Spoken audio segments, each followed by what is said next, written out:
Hey, good afternoon, good evening, good morning, depending on your time zone, everyone. Welcome to this 85th session of ClariTea Chat. This is the third episode in the new year with a refreshed format. And yes, today is the panel discussion format. I'm excited to have two wise and expert panelists here. I welcome Mr. Vijay Sethi, Chairman of Mentorcart and former CIO of Hero Motocorp. Welcome, Vijay sir. Hi Jagdish, how are you? Thank you for inviting me again. Welcome, sir. And I welcome Vijay Balakrishnan, Chief Data and Analytics Officer at UPL and the former Chief Data Officer of Michelin. Welcome, Vijay. Thank you so much. Thank you. Yeah. So, we have Vijay and Vijay. We have two big Bs here. So, just to reduce confusion, I will call Mr. Vijay Sethi as Sethi ji and the other Vijay as a Vijay. He's younger, so he has a first claim on Big B. Always. Okay, so today our topic is an exciting one. ChatGPT, it's a new disruptor in town, backed by Microsoft and seriously threatening Google. And here is the first sign of disruption. I don't know how many of you saw this news article. Buzzfeed, announced that it's going to use OpenAI or ChatGPT to write stories, and its stock surged 200%. Now, the real reason for the jump in stock price was because they fired half their content writers, and then their stock went up. So that's what disruption is actually, and this is just the tip of the hair.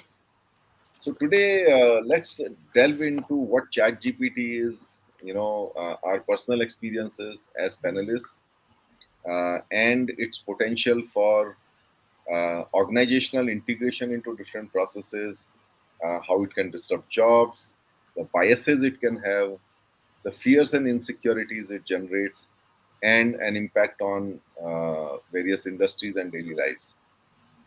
So, to wrap up the chat, we will have a rapid fire round where we'll get quick answers. And of course, all of you are also welcome to send your rapid fires as well. So, we are, I'm sure all of you have also used ChatGPT. So, we'll invite you to share your experiences in between as we share our experiences.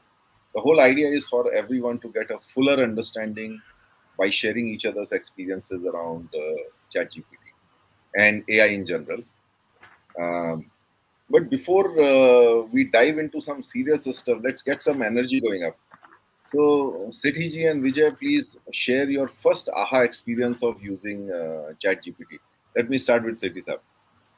Okay, fantastic. Thanks, Jagdish, once again for inviting, and good evening, everyone. I think ChatGPT, the first experience was around 2-3 months back. So I was having a discussion with someone, and they wanted to actually hire a particular person for a particular position. And when I asked them, they said, "Can you help us in the interview?" I said, "Send me a JD for that position so that I can interview the guy." And they said, "Acha, JD, chalo, we'll send." I said, "Why don't you use GPT, Chat GPT to see whether we can create a JD. And this guy said, I have no clue. I said, okay, let me try it out for you. And then we created a JD, and actually was almost 95, 98% what I was expecting the JD for that particular position to be. And it was really nice. I was surprised when he saw tuck, tuck, tuck, tuck, tuck, roles, responsibility, this, that, whatever. So that's amazing. Awesome, awesome. Vijay, what was your first brush? Um, very similar story. So at UPL, we are setting up a digital and analytics center here in Bangalore. We are hiring for various positions, and then uh, it was just a tool that we could rely on to write a base job description structure, right? So I think this will also implore us into further aspects that we are going to discuss in the next few minutes, I bet, because um, irrespective of what I type, I think there were some aspects of uh, the job description that I had to adapt. So it was intelligent quotient on top of what ChatGPT would give. But then the first love, like Sethi Saab just said, was the job description. How it was about 70% accurate, and then the mundane job of typing the structure around the core, right? Because it was very important. It brings the connect with a potential Correct. candidate when a person reads the job description, but it is still mundane. Okay, so I think that part was pre-done very well by ChatGPT. Oh, absolutely. I think similar experiences for me.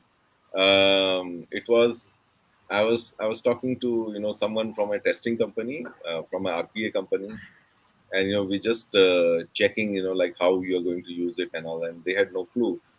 And then they had a very innocent question: can you write a test case? Okay, I said let's try. So we just like shared the screen, opened the ChatGPT session, and then I asked that please. I said let's be very specific. Okay, so we said please write a test case for a customer trying for a customer taking a quotation for life insurance on my portal. Okay, Hmm. and you won't believe, again it wrote a test case, with like some 12 or 13 steps, and the qualification criteria, the pass criteria, what are the things to be checked. And I said, okay, so how good is it, like you guys write test cases? And oh my god, like I could see a delight as well as a fear. What's going to happen to us? They would have imagined they never write test cases like that. Yeah, absolutely. Of course, the quality and the English of the test cases was was much better. So, so before we go forward, let's like go back to our audience. We have a diverse audience of CXOs, founders, IT managers, and experienced technology leaders. And all of us know that technology is essential, but not enough to drive business success, or what they call as necessary but not sufficient. I suspect that necessary but not sufficient was rewritten by ChatGPT into essential but not enough. My team is trying out this as well. Well, the guests on ClariTea Chat like Vijay and Vijay have masterfully bridged the gap between what's necessary and what does it take to make it sufficient to their expertise in managing technologies. So thanks to all of you for joining us for almost like 1.5 years now, and supporting us with your engagement. I can see the questions already coming. Um, Now, may I request all of our audience to share their names and locations in the comment section on LinkedIn or YouTube. That brings it to us, and then we are able to respond to that. But let's take a quick look at who have already joined us. Let's see. We already have some questions also. We have Randy Logistics joining us from Cameroon. Hey, thanks, Randy Logistics, for I think you have become a regular visitor here. So thank you so much for that. We have Avinash Sinha. We have Dr. Amrut Urkude. Thanks, Dr. Amrut. We have uh, our Amrinder. friend Amrinder Singh. our clarity friend, Amrinder Yeah, Singh, yeah. One of the most regular ones. one of the most regular ones. Yeah. Thanks, Amrinder, for joining us. Um, we also have others joining in. We have Dattatreya from Oman. I'm missing some of the people here who have posted a question, so I'll immediately come to those. We have Aganathan from Abu Dhabi. Hey, welcome, Aganathan. We have Gaurav from Ahmedabad. Welcome, Gaurav. And then we have a LinkedIn user, Sethi Saab, somebody who has a Yeah. security setting like yours. Correct. uh, we have thanks for joining us, LinkedIn user. And then we have Zubi from Nigeria. We have Vijay Deshmukh from Pune. We have Sanjeet from Bangalore. And yes, we have Nitin Harne and then Suraj Yadav. Hey, hi guys. Thanks for joining us. I think it's a full house, as I can see. So let's dive into grilling our panelists now. So yeah, uh, um, so Setiza, maybe some other experience how you have. So that was the first brush with Yeah, ChatGPT. yeah. There are, I mean, Correct. what are So, some ways you have already started using ChatGPT for in your daily life? yeah, correct. So that was the first so-called aha experience, aha moment when I said, yes, this thing works and gives real nice, good results. But after that, kind of a regular user on various topics, find I want an information on something. So one can of course go through Google and look at the various sites and create something. But when I just want to have a concise thing on a particular topic, so I use Chat GPT a lot to see as to what is happening and various topics. So I'll not get into details of the topics, of course, at this moment, but that is one. Another thing which I actually recently took a session on ChatGPT with some people, and I used some of the experiences from ChatGPT to create that session also. So that was kind of using ChatGPT for the ChatGPT session as to, so that was nice. So it gave some good insights into various aspects of ChatGPT over there. Then there's another case where one of my friends. So he was writing some programs, and there again, I was just sitting with him, and we looked at various stuff as to how ChatGPT can really help in writing programs. So that was there. So I was not doing the programming, but I was kind of sitting with him and being an observer on that day as to how ChatGPT. I said, let's try it out. So there are a lot Oh, of other things. So I've been a kind of now a regular addict of ChatGPT. awesome, awesome. Vijay, how about you? I'm sure Uh, you're stretching it. I'm sure you're stretching it fully. But before that, I just wanted to tell. So City Sab is like using ChatGPT for creating a teaching session for students. And we are talking about all these universities. They are banning students to, use Use ChatGPT. ChatGPT. Yeah, correct. I So think they're this is banning because your students are writing answers. When you're taking a yeah, session, yeah, you're yeah. not writing answers. Actually, you're just picking up some stuff. You preempted my thought process. I was about to say let's ban it for teachers also. I knew that was coming, so I preempted it. I know. Yeah, Vijay, so over to you. I, I I remember that we used to have an app that one of our professors used to use, which will give you the percentage of content that is verbatim copied from the internet.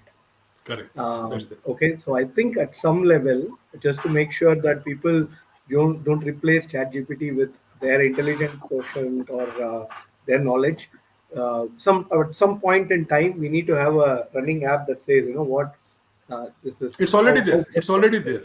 That exists. That app exists. okay, so Okay. that would make sure this is an assisting tool for students Correct. versus Yeah. something like that. Other than that, I think see the way I qualified. So when do I go to ChatGPT? It's very important in my mind because we have too many tools, too many digital tools that are there to assist that we use through our everyday life. It's very important to kind of mentally classify them on based on the usage and then go at it for that kind of usage. So for me, it is regular mundane stuff that I don't want to remember, but at the same time, I cannot avoid. So I think many structured, I'm not talking about work emails, but then specific structured emails, welcome emails. In fact, I found a brilliant use case of integrating ChatGPT with your sales, folks, making sure that we integrate to the fact that we are telling them exactly what to do, and then we are responding to customer emails and so on in a little more intelligent way. So for me, the email part, right? So definitely in terms of GPT-3, it's a huge strength as we think through various applications. And then a little bit around, I personally not done much, but I have somebody in my team who has recently tried their hands around taking some structured data, converting it into a data frame, and then let's say running a SQL query. Usually, what we do, we don't remember all syntax. We don't have to. We Google, we kind of get the gist of the syntax through a couple of links, and then we translate it back to our code editor window. In this case, ChatGPT gave very good, brilliant code that could just be copy pasted and used. Um, do I want my developers to remember that template? No, but as long as they know how to apply that coding template, I think I'm fine. So that's definitely going to be extremely useful to cut down on the development time. No, absolutely, absolutely. So I think the experiences are similar. In my own personal life, how I'm using it is to rewrite things, right?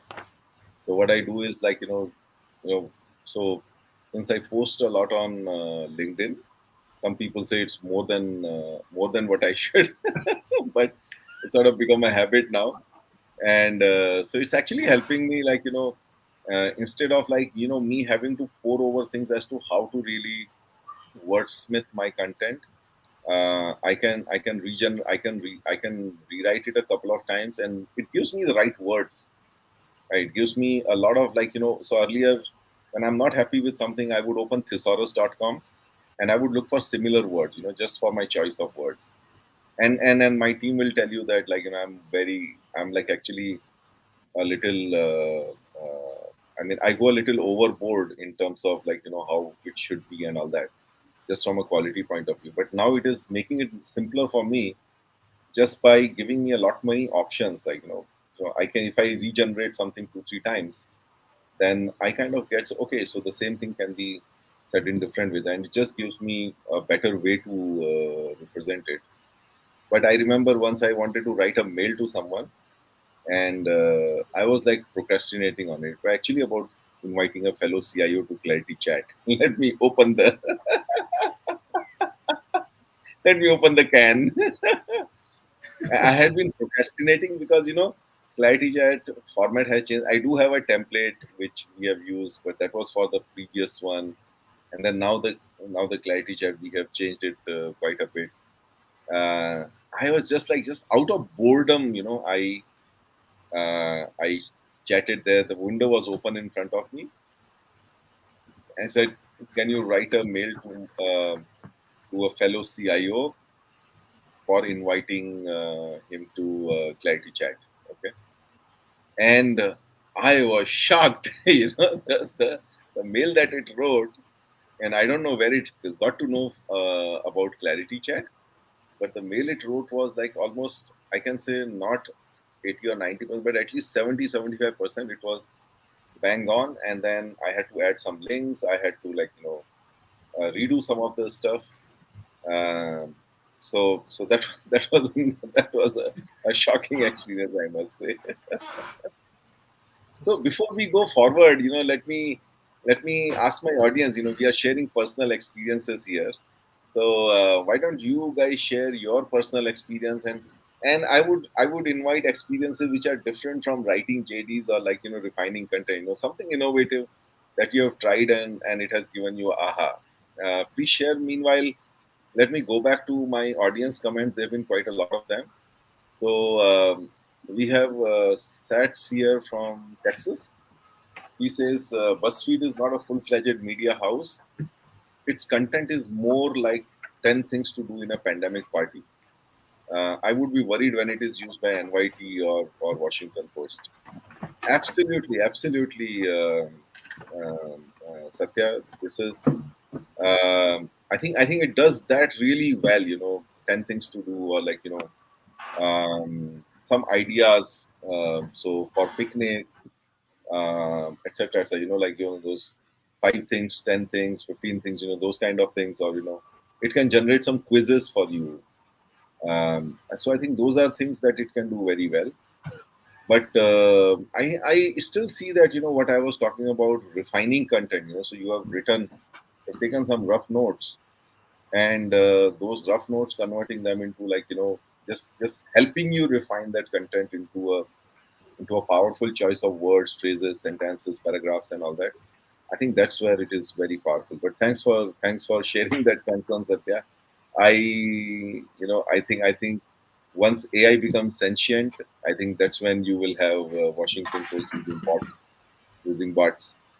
So we have now Avinash Sinha saying my personal experiences. It's a very powerful tool, but is like a friend who can lie or share misinformation at times. Cyber criminals are using it to create malware and ransomware, ramifications of which we are yet to see. Absolutely, True, absolutely. true, In very fact, true. when we were discussing this, Avinash, we were saying that the content that it pours out is fairly credible. Okay, and it comes out like it's been written by some sophisticated English scholar. So and one of the ways that we catch all these malware or these phishing emails is like those spelling mistakes that they do, or like there's some easy catches there. And if they write those sophisticated emails with the help of ChatGPT, I think it's much easier to con. Yeah, we are yet to see that, definitely. So okay, so we have Amrinder saying, I'm unable to post a picture here. Wanted to share a picture of Vijay Sethi participating in a CIO debate, September 2017, on the topic, will humans and machines still have an equal role in the workplace of tomorrow? So Vijay sir, do you remember that particular topic, or maybe some snippets from what you spoke there? Not, I think both of them have to coexist, and machines cannot replace humans. And maybe at the end of the day, if you ask me in the end as to will ChatGPT replace humans, I don't think it will replace. So humans would evolve, and so that was a summary of the entire thing. Even thanks, Amrinder, for even remembering that and reminding me on this one. Yeah. So Amrinder, if you want, you can send out that picture to Vinay if you have his email ID, and he can then put it up here later. Yeah. Okay. So let me see if there are any other questions here. Okay. So this is a snippet, a tidbit being shared by Neeraj Dugar, saying an Academy Award winner movie called Her, released 2013, is what would be realized through CGPT Foundation. Oh, has any one of you watched it? I, Okay, time to add it to our one, our wish list. Neeraj, please do share. If this is on which OTT platform this movie is on. It will be interesting to put it in our watch list. I do see some. I do see some. Questions around risk and privacy. We'll pick it up later when we come to that topic. But here I see Sanjeet Vimal. I have tried ChatGPT to write prescription for the patients based on some parameters. Awesome. So oh, Sanjeet, I hope you are a wow. doctor. Sanjeet, I hope you are a doctor and not becoming a ChatGPT doctor. Okay. Um, okay. So here is a question. I think Vijay, I will divert this to you. So Satya is asking: has the panel encountered the incremental cost of running ChatGPT? If it costs a lot to run these models over traditional chatbots, then it would impact adoption. Any So thoughts on that, Vijay? yeah, yes. So I see a marked difference between ChatGPT and what we call as traditional chatbots, right? So our enterprise traditional chatbot usage is more around uh, I FAQ type or combined with some RPA to say that okay, can I review some data and then take an action based off a chatbot? That is not what ChatGPT is, right? So let's be very clear about that. So ChatGPT is going to assist in the enterprise world on many aspects that are more external focused and that have a mundane ramification, right? If we do it ourselves otherwise. So I think I see some overlap, yes, but I see a huge part of the Venn diagram outside which do not. Uh, and uh, and that's why so I don't see it in the same lens. But in terms of cost of using or running ChatGPT, so what is ChatGPT essentially, right? So it is a it is a large language model, which means the model itself is very simple, but the input to the model has been vast. It has been as wide as possible. And there is a reinforcement aspect that has been added on top of the large language model. Basically, that's what it is. So you could push the chat GPT to say 2 plus 3 equal to 10 if you keep giving that input continuously. But then over time it is going to course correct and then change later. So because your input won't be that fast. So I do not see the incremental cost of just using ChatGPT from an enterprise standpoint being that high or even something to consider, right? So, but to be relevant in the corporate world, and I'm going to stop this answer after this because I'm very passionate about this. Most of the generic AI solutions have to be uh, given a hybrid wrapper before we could use it in an enterprise situation. Uh, that is where the cost is going to come up. Uh, think about it like writing wrappers for your organization, for your use case, to use ChatGPT's strength underlying, but then to translate it into the scenario that is relevant for your organization and the use case. I think those wrappers are going to have some cost component. Otherwise, ChatGPT itself does not add to the cost component of what you are going to do. Yeah, absolutely. Maybe I'll, So, I'll just add one aspect to it, which could be slightly different. Not much. 80% I agree with Vijay. See, the difference between a traditional chatbot and ChatGPT could be that since ChatGPT is primarily ML based, so it would need huge tons of data to train itself. So the total cost of ownership of a chat GPT for the organization could be higher in the sense that you need to put in efforts for that kind of data. Whereas in case of a normal chatbot, we just put in maybe 100 questions, 1,000 questions, bits, some bit of other stuff to ensure that you get these kind of questions, you get these kind of answers. But over here, since it's a generative kind of thing, so even to train it, the amount of data required could be much higher, and that could be the cost. So while there may not be a difference in the running cost of it, but the entire total cost of ownership, I look at it on the efforts that are put to make this a good chat GPT for the enterprise use, I think that could be higher. That's how I would put it. yeah, Great. And absolutely. that's what I meant by writing a wrapper. Huh? So on the same page. Correct. Yeah, absolutely. That's why I said 20% it's also. like, yeah. So let me give, like, let me kind of summarize this discussion in with whatever I understand in my own words. We are saying that there is like a huge amount of publicly available information out there, okay, which it has been trained on, right? Then there is a lot of enterprise information that is relevant to your stakeholders, your customers, suppliers, employees, etc. If ChatGPT has to work in your enterprise context, then you got to train it with all this internal information, and I think that's what Correct. we are talking about, the hybrid and the wrapper. Did I Yes. get it Yes. correctly, Vijay and Vijay? Yes, absolutely. You're right. Agree. Same thought. Yeah. And especially then, like for example, if you want to say, influence your customers, let's say a customer's coming to ChatGPT and asking about the strength of your products and all. If there is more than what is there in the enterprise space that you want to share with them, I think Yes. then there will be a good cost to train it for the public, right? Where you want to Correct. take advantage of it. Yeah, Yeah. yeah. So Satya, I hope this answers your question. So um,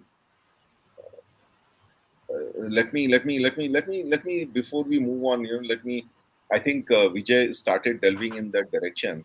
So Vijay, earlier whenever we talked of intelligence coming out of our enterprise systems, it was starting point was like just a reporting dashboard or chart, and then it has gone beyond that, first towards predictive analytics, and then towards like ML models, and then and now towards like natural language AI and all.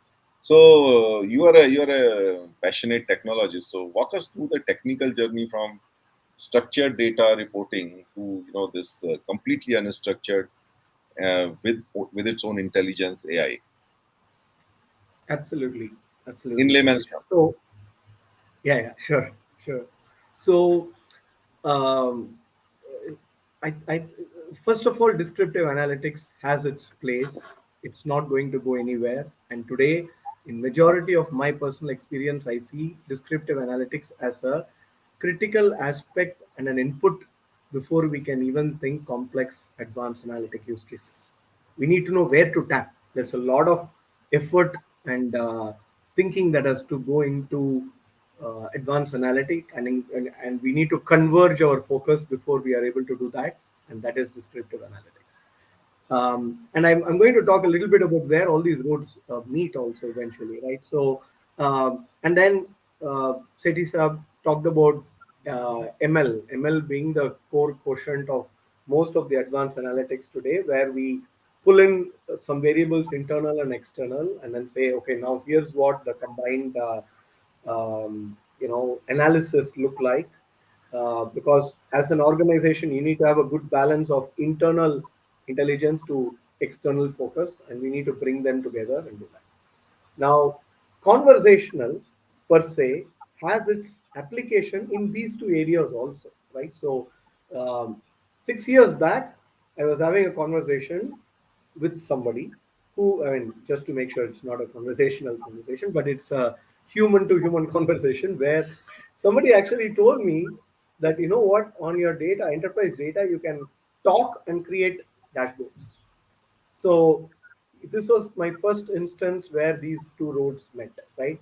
Uh, it was it was absolutely, so 2 clicks and a drag versus me speaking and creating something. It's not much of a difference in terms of effort, but the impact that it makes, the adoption it brings to an organization on data, it's invaluable. Okay, so you suddenly are data driven, you are very digital oriented. I think the adoption of more complex solutions becomes and starts uh, something like this. I see two applications going forward with a conversational agent like ChatGPT becoming accessible. One, to generate more inputs. I would love to use ChatGPT as part of my feature engineering play to say, how can I seamlessly integrate external inputs? The DALI API of ChatGPT is a great example. I could, instead of going after uh, creating images, I could use DALI to quickly create multiple versions of images. Fashion industry has its direct application, but image analytics as a concept in general has definitely a lot of thorough implications when you want to generate multiple versions of similar data just to make sure your model is thorough. And secondly, to deliver the outcome, right? So I think I would love to loop back to the conversational engine to say, can I deliver my analytics recommendations and insights as an outcome through the conversational agent? So that's my summary on this on how we have been evolving. But then as we evolve, conversational aspects have been coming in parallel across everything that we started with and that we are using today. Yeah, yeah. So what I get from what you said, Vijay, is that descriptive analytics is still there. There's a lot of structured data out there which needs to be consumed, which needs to be made sense of. But this is a different area which is more conversational, and this is where when you say that external data, leveraging external data to be combined with internal data, maybe I can say that providing you an external context to what you are trying to look at, so it can help you better contextualize the problem that you're solving with respect to a lot of external inputs, right? Absolutely. Cities have any comments on that? No, I think what the very first sentence which Vijay rightly put the entire perspective that descriptive analytics is here to stay. So just because there are other types of analytics doesn't mean that that would go. I think, but it will be a good foundational stone for all others going up to conversational analytics, and that's something similar. If I just take a parallel from a normal chats to chat GPT kind of thing. So while those things would remain, this is actually building on that entire thing and kind of putting the learnings, generating those learnings. And the daily example that he gave was really so. There's a one step where images are being done, but what I expect is very soon we'll see very more such APIs which will take care of so many other things which can be generated. That's how I see. Yeah. Okay. So maybe this particular one I would want to be a rapid fire one, because I don't want you guys to elaborately scare our audience. How do you see the impact of ChatGPT on IT, especially on coding? I guess my sense would be that while people do think that the coder's job could go away, to me the good coders would become better coders because they can actually learn a lot from ChatGPT, enhance their skills, and move forward, and they can write much better codes and do much more better job on doing the programming part. That's how I see it. It will improve the quality of coding and reduce bugs, and And therefore for me, improve the user experience. Yeah, Vijay. Go ahead, Vijay. yeah, for me, the brain of the logic is where the developer's time should go into. I think something like ChatGPT will actually enable that seamlessly. It's not anything, Yeah. but then I on think the Vijay is model. Is it? Yeah. Is it? I'm not able to hear Vijay, or Yeah, no, no, I you are think not it's Jagdish. Vijay's network. Vijay's network is a problem. Vijay, sorry, we couldn't hear you for last half a minute. Yeah.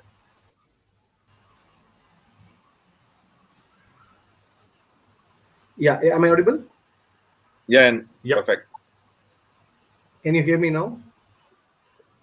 Yeah, Yes, okay. So I yes. was just saying, so we could focus the coder's time on the brain of the solution itself and cutting out the mundane tasks to an agent. That's how I see the impact. Awesome. Yeah. So just to summarize this question, how ChatGPT will impact coding or the coding jobs. The coders will become better coders. That will eventually improve the quality of the software being written, and therefore it will also improve the experience of the users, as well as I think then we go to the basic question that Vijay raised, that a coder's job is to provide the various logic sequences that go into solving a problem, and the part of writing the code or verifying the code whether it is written correctly or not, that's something that can be taken over by that. But yeah, that part of logic and brain of the code, I think that's where and I think it kind of gels well with Vijay sir's Sethi's up's this thing that coders will become better coders. They can now focus on logic better. Yeah.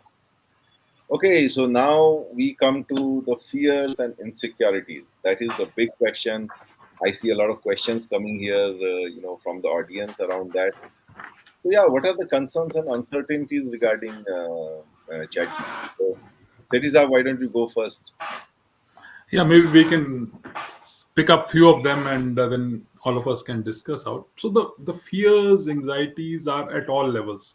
So right from the teachers, the example that you gave, where universities are banning, there are huge fears about privacy because Chat GPT at the end of the day would pick up data which you give, and so it trains itself more and more about you. So there could be huge privacy concerns, as I see. Another major concern is authenticity of the information that comes out of ChatGPT, because we know that there's enough and more material on internet which is may not be right. There's huge amount of misinformation. We know social media, fake accounts, other things. We know all of that. Now, ChatGPT at the end of the day is being trained on that entire thing. So if I pick up an answer or my make my opinions based on what I get out of ChatGPT, it could be actually biased. It could be the times. It could be based on factual inaccuracies. And of course, people last, I'll put it rather than just going on, and maybe Vijay can elaborate more. There are enough and more articles which say that there's a huge amount of racial bias also at this moment on some of the responses on ChatGPT. Yeah, Vijay. uh, it's an open platform, so you should Correct. always take the outcome of it with a spoonful of salt, as I keep saying it. Avinash put it very well, and I'm very close to his definition here. Right, this is like a friend who could be trusted but not trustworthy. Okay, so that's exactly what it is, right? So you won't ask a friend and go back, run and do something, invest your money or do anything like that, right? So and that's how I see ChatGPT, right? It's a friend, he's a good friend, he's quite knowledge, but then I will be cautious in taking his suggestions, right? So I'm going to add my layer, and you cannot come back and blame my friend saying that, oh, you asked me to buy this stock, it went crashing. But it is just an opinion, it's just a suggestion, and it is prone to its own, like City sir just said, bias and inaccuracies. And again, it is like a human being. It is for all practical purposes. The knowledge is based on what is fed and what it has gone through in its life so far in terms of input. So if it is not applicable to you, if there are reasons you need to reject it, you need to reject it.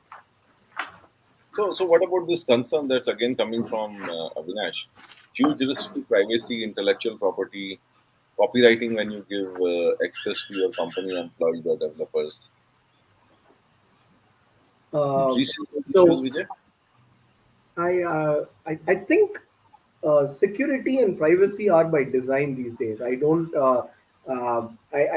Yes, this is new, so we need to be cautious in how to bring this into your enterprise. In fact, me and the CIO of UPL, we have started looking into integrating it for the emails in certain cases. So we are looking into that use case very seriously. So I don't see a privacy security issue per se. IP is new. I've not really thought about how ChatGPT could impact IP positively or negatively. So that is new, but there are much greater, I would say, levers to counter such issues. So I would not, I don't bring that into this context personally. Cities have any quick views I on think, this? yeah, I'll just add to the privacy part of it. As the model trains itself and say picking up data from an enterprise into emails or other stuff, it is actually in its own model tying up the entire information with that domain name or with that email ID. So from that organization perspective, yes, there's a huge amount of so-called intellectual information or private information which is actually going out, and we'll have to see. And since there are privacy rules which are not non-existent kind of thing, so it's a concern. As I personally feel, as of now, it's a concern till the organizations take sufficient mitigating measures for that. Yeah. So, while I bring this up, from this comment from Satya, he says, I'm worried about the privacy implications. Microsoft and Google are not charities. Previously, we had cookies and trackers. Now we will be training models on our data and now behavior. That's a gold Absolutely. mine for advertising. Previous revenue model was SEO. Now it will be human search optimization and extreme personalization. I mean, let me go first here. This was like I said, oh my God, Satya basically took words out of my mouth because as you are using it, so what it is definitely doing is it's beyond the large language model, that massive amounts of data being fed to it. It is also training itself on you, right, Correct. Vijay? So I have seen that, like for example, I started talking to it about flock and go, okay, and like I fed it some information, and then it started spewing me a lot of new information about flock and go, I mean, which is my startup, and I was like, okay, maybe like will it? I don't know whether it will give it to the public unless like too many people are talking about it. But then definitely now it has really contextualized whatever I'm querying and whatever responses I'm liking and all. My profile is getting built there, right? And it almost becomes like after a while it becomes like as if you get scared whether it's able to read your mind, what kind of responses you're looking for. So this worries me, but I want to understand from Vijay and Sedi sir. Same thoughts, similar thoughts. That's what I said also. Vijay, what about And you? I think I agree. I cannot deny, but I think privacy laws are much wider to take care of such issues. So I think what we went through with WhatsApp some time back, what we are looking at in terms of China's regional boundary on data and applications, California law on data privacy. I think these are drafted with a much wider sense that will also apply to ChatGPT, right? So I think I, I don't see. I'm not concerned as a new age digital citizen. Let me say that. Okay, okay, okay. Got it. Yeah. So let me see if there are any other, security related questions out here. Um, but this is very different. Okay, yeah, this is a question which is a completely different dimension. So Viresh is asking how AI ethics of third party AI solution provider will be measured. Cities up. I think Any? that's a concern about AI in general, which has been always there. And on the ethics piece, there's a term which has also been coined in some of the places called evil genius. So Yeah, absolutely. I don't know whether you remember this or not, but a couple of years back, I remember. Yeah, yeah, so I think what Viresh says on the ethics piece of it is yes, at the end of the day, whether it is emotions, whether value system, right, what is wrong, unless you train it to the model, it will just be emotionless. So that is where the difference between a normal human being's responses vis-a-vis a tool-based or tool-generated responses would always be there, and this would always be a concern. Vijay. I'm aligned on this one. So sorry, I had a little bit of a break in my network, but I fixed it now. But uh, I think I keep saying, right. So it's like any technology. It's like knowledge of good and evil. It's like the apple, right? So we need to be cautious as we. It's on the user. It's on the consumer. Absolutely. Yeah, yeah. And I think I do have a response from Neeraj who says that I think even before such OpenAI types offerings spring up a strong consensus and adoption of ethics for using AI and data has to be achieved. If I remember correctly, this was done. I think there are some, I don't know, 40 or 140, thought leaders around the world who had, sort of created some sort of a consensus and written some sort of manifesto around, how AI should be ethically used. And it was actually much before.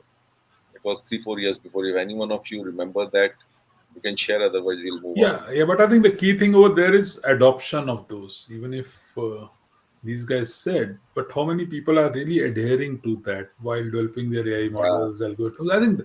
Because this is not something which is being driven by law. correct, correct. So there I tend to agree with Neeraj that yes, this has to be done. But the reality is, in most of the cases, we have seen the law always does not proceed, but actually it comes much later than the adoption or of the Yeah, technology. That's we have seen every time. So yeah, yeah. I held back my comment on the GDPR and the privacy ones. Vijay, in my view, I think where this is going in terms of making Google and Microsoft more powerful. It's no longer about your data. It's about your preferences. It's about sensing you as a person. As to correct. what's the next thing you may want to use, and that data may not be shared with anyone else, but you may still want to try to monetize it without really selling the so-called personal data where the law has caught up, right? So I think by the time the law catches up to the sensing part of it, we'll probably have something else. Maybe by the time AI will take over the world. But strictly to the logic of what a conversational engine like this does, I think personal information is actually not needed. Okay, so unless Yeah, yeah, they start a revenue stream out of my search, but the anonymous version of what I'm searching or how I'm agreeing or disagreeing can be used, and it is still not breaching the privacy laws. Okay, so exactly, exactly. and even regional clusters can be developed and so on and so forth, still without breaching the privacy law. So I think it is that understanding, and I love that question that Seri Saab said, right? So we're all aware of it. How much are we following? Very, very important.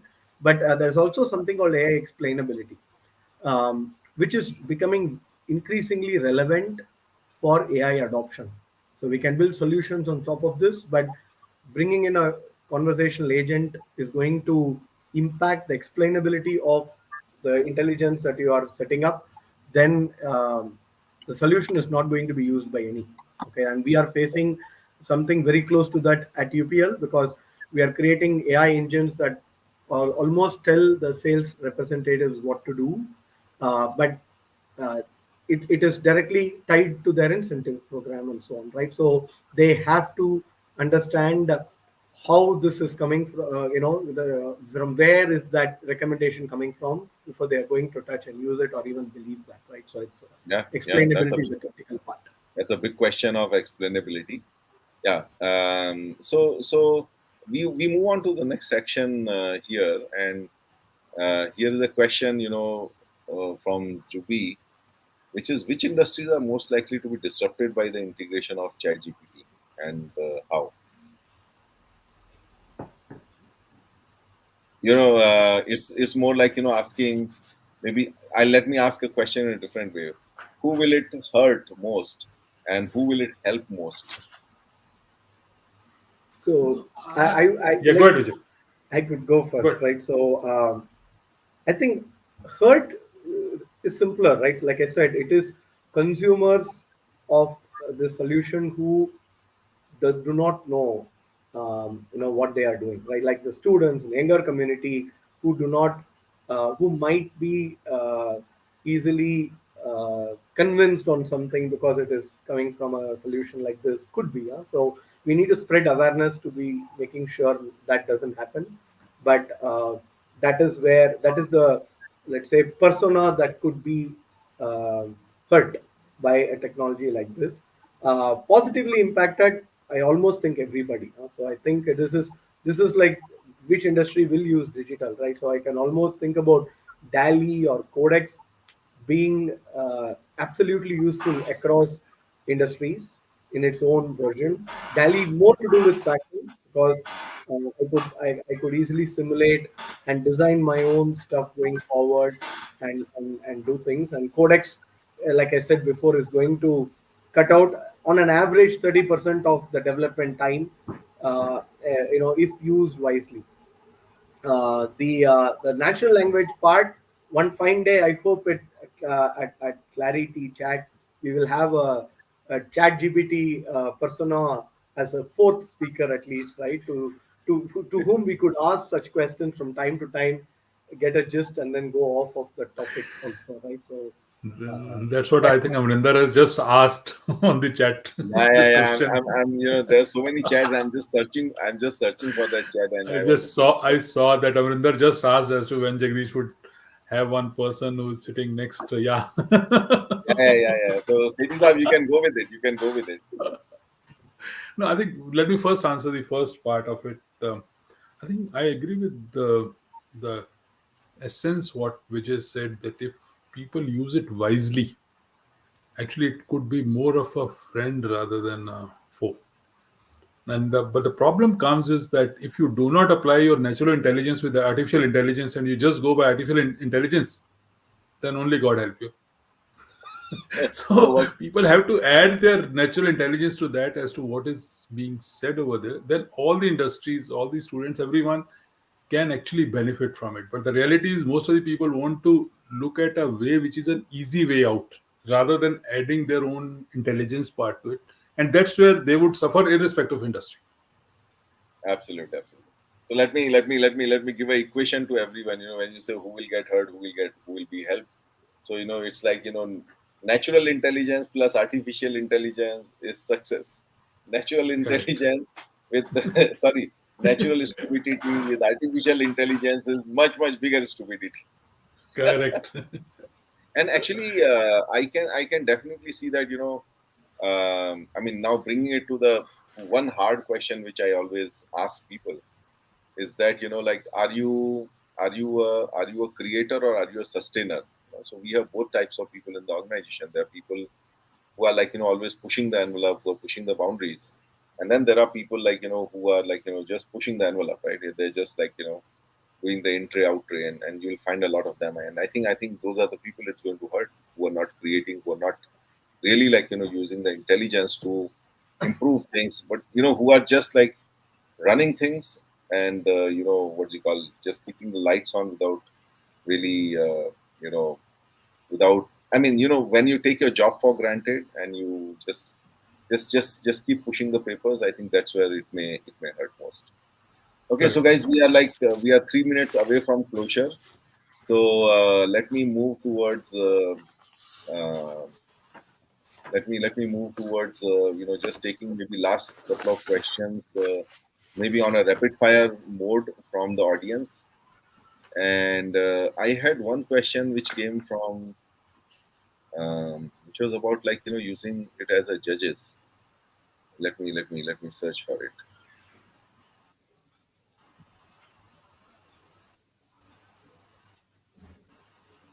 Yeah, this came from our friend Kishore.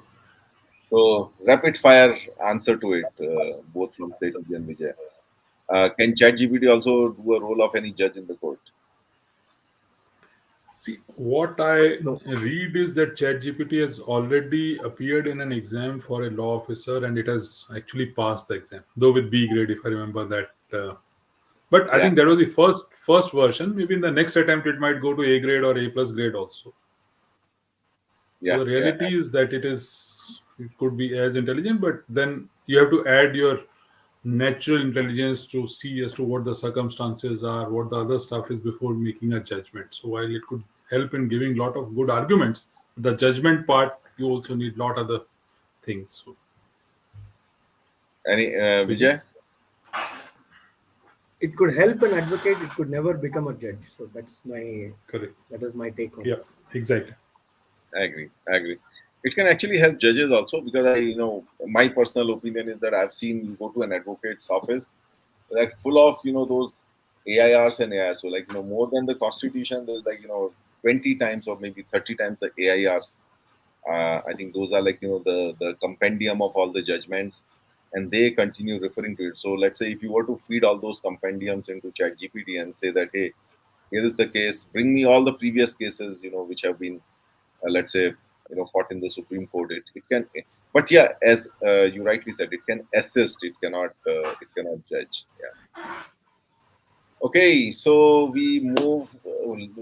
I mean, there's a huge amount of comments which are there. Maybe I'll invite my panelists to see which of them you can answer afterwards. If you can spend some time. But yeah, this has been a phenomenal session, and the number of, it's been probably one of the rare times where I have not been able to even read all the comments that have come here. So, guys out there, all of you who have sent comments, I can assure you there have been tons of them, and I had to take care of my pen list, which I prioritized. We did try to take as many questions as possible, but what I really loved here is that, which I saw in the comments, is a lot of side conversations going on between the participants itself, where people are addressing each other and then trying to clarify. And that's the essence of Clarity Chat, that, we are all trying to find clarity together. So let me do a quick summary in the next maybe 1.5 minutes before we close. So, we talked about personal experiences of writing, starting from writing JDs, writing some mailers, um, and then, sets, clarifying the difference between Buzzfeed and, journalism, and NYT or Washington Post, uh, difference of content. I think that added value to the conversation. Um, uh, then, there was a question about the incremental cost of running Chat GPT, and I think there was a very nice conversation and clarification around, where Chat GPT bringing a lot of external information to you, but then when you want to combine it with a lot of internal information which is not in public domain, you will have to train it, and I think the real costs will come there. So contextualizing your enterprise information with respect to what ChatGPT brings in, I think that's where probably the costs will be, and that's where probably the success will also be, right? Um, yeah, we talked about the impact of ChatGPT on coding and coders. So the consensus was that good coders will become better coders, and the coders will really be able to use more of coders will be able to be more of the brains of the software, rather than, like, the semantics of the code, or focusing on the quality of the code. And of course, like, with better quality code, the end user experience will be better, the bugs will be lesser, and all that. Fears and insecurities around ChatGPT, uh, quite a bit of, like, buzz there in terms of the number of comments. Real privacy concerns which may make GDPR obsolete. The completely new set of privacy concerns arising. Biases emerging. I mean, the ChatGPT is already supposed to have some. Is already has been experimented to have some biases. The authenticity of information can be in question if you have large number of users kind of, like, training it in a malicious way. Yeah, a completely new question came on intellectual property, which none of us know about, but it's just an eye opener that, there could be issues there as well. And of course, there is a big question on AI ethics. Unless we train it to be ethical, it is emotionless. Law always comes much later than adoption. There are you can say those protocols, or what is that, proclamations on AI ethics, but very hard for people to follow it, and to make people follow it, right? Because it's a wild world out there. And in terms of, we talked about the industries that are most likely to be disrupted, and people who's more likely to help. It can cut development time. It can help you in becoming more productive. But yeah, some real threat to a lot of paper pushers inside the organizations. Um, we talked about, an AI identity sitting on the board of a company, and yeah, it is, like, more like a sounding board that can be there, without voting rights, of course. Yeah, and then a very interesting question at the end from Kishore Bhai, that, can ChatGPT play the role of any court? And the consensus again was that it can help in giving good arguments. It can help advocates. It can help with judges. Kind of look through the past judgments, and create better judgments. But it may not replace advocates or judges. And I think on that note, I should, like, conclude the session by saying that, I think it's going to make us more productive.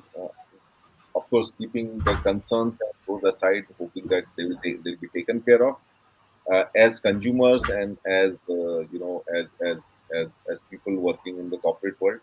It can make us more productive. It can cut a lot of unnecessary time. It can give a lot of external context to whatever problems we are trying to solve. But then the power of it will is still in our hands. If we use it with natural intelligence, it becomes extraordinary.